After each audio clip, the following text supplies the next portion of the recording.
It's better to try to always ask God first rather than asking friends. You can find that a friend of yours is doing very well in a particular industry. That doesn't necessarily mean that it's for you. God has something in store for each and every one of us. Our destinies are different. So you have to find out where He's leading you, where He wants you to be. God has a plan for each and every one of us. So we have to find out where we're supposed to key into in His will for our lives. Always take every major step to the Lord in prayer before I do it.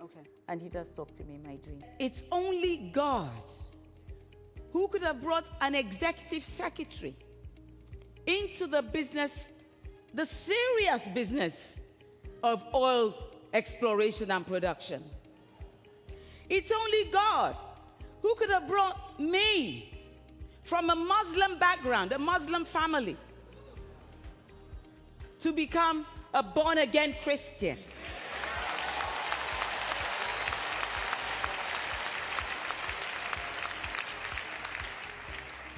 It's only God who could have singled me out from amongst 52 children of my father.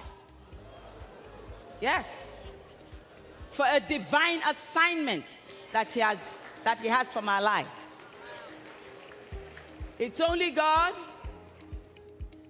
who could have given me a husband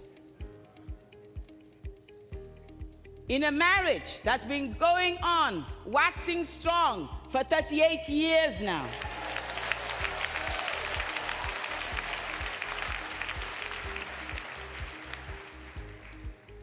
It's only God who could have given us grace to raise 4 sons and 2 grandchildren who are awesome. It's only God who could have blessed me first before calling me into ministry.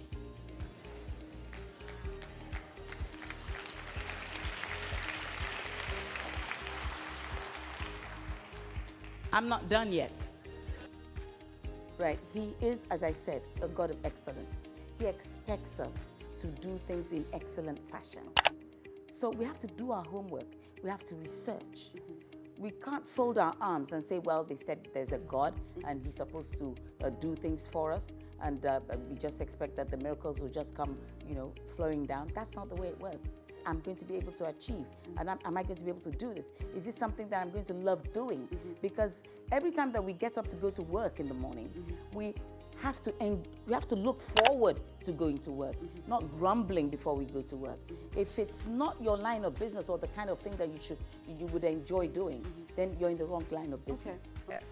The advice that I would have for them, even before they go into it at all, is to be sure that they're going to enjoy what they've chosen as a career.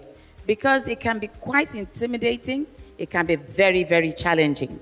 And if they're not enjoying what they're doing, the fashion industry is certainly not for them. Because the passion is what is going to keep them going, regardless of whatever they have to face as they go along and as they go up those steps. But it's a very rewarding profession. My husband was solidly behind me.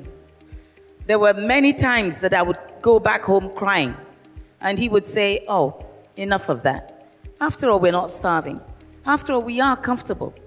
So why cry? I had his support financially. I had his support morally. I had his full backing. But how could I have had that?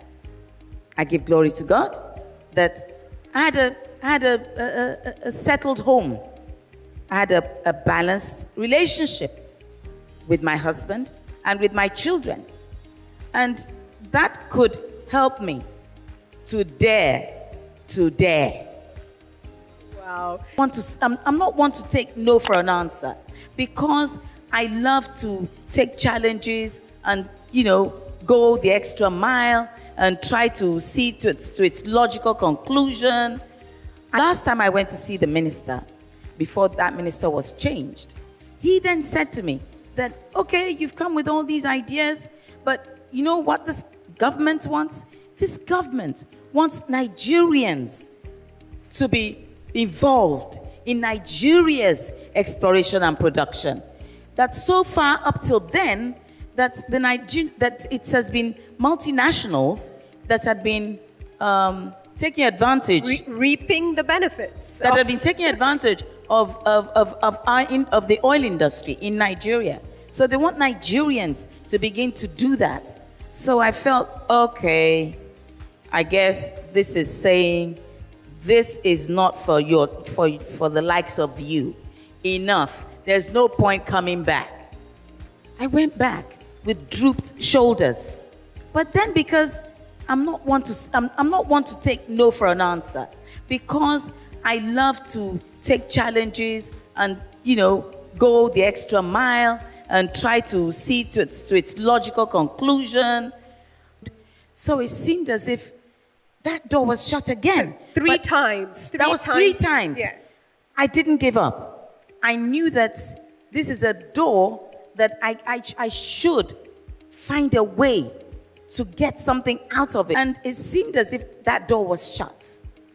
But someone else would have given up, because that was what she was told to go and do, and there was nothing coming out of it. They would have walked away. I chose not to walk away. I chose to go back. I can call it an opportunity that I took and didn't just walk over or didn't ignore. A friend had contacted me and said that some associates of hers wanted to buy crude oil, and she was wondering whether I might be able to be of help to get them to be able to purchase the crude oil. I went knocking on a few doors. I eventually got an appointment with the Minister of Petroleum. I'm hardworking. I'm very, very hardworking, extremely hardworking. In fact, I'd be sick if I don't work. And if I married a husband who didn't allow me to work, we would have been divorced long ago. That's the truth. Seriously. You create lucky by going the extra mile, especially women. It's easy for the men to just do something effortlessly and, they get recognition for it. But for women to be able to get recognized, you have to put in triple effort into what the men are putting in. It's only then that you get noticed. Just because there are so many odds against women, just because the world believes that the woman is supposed to be in the kitchen. I'm a perfectionist. I'm creative and I'm innovative. Homework and your research, ask questions, talk to people who have been in that kind of business before and who are still in it and who have succeeded in it. Go and, tap their brains. Okay. Talk to them.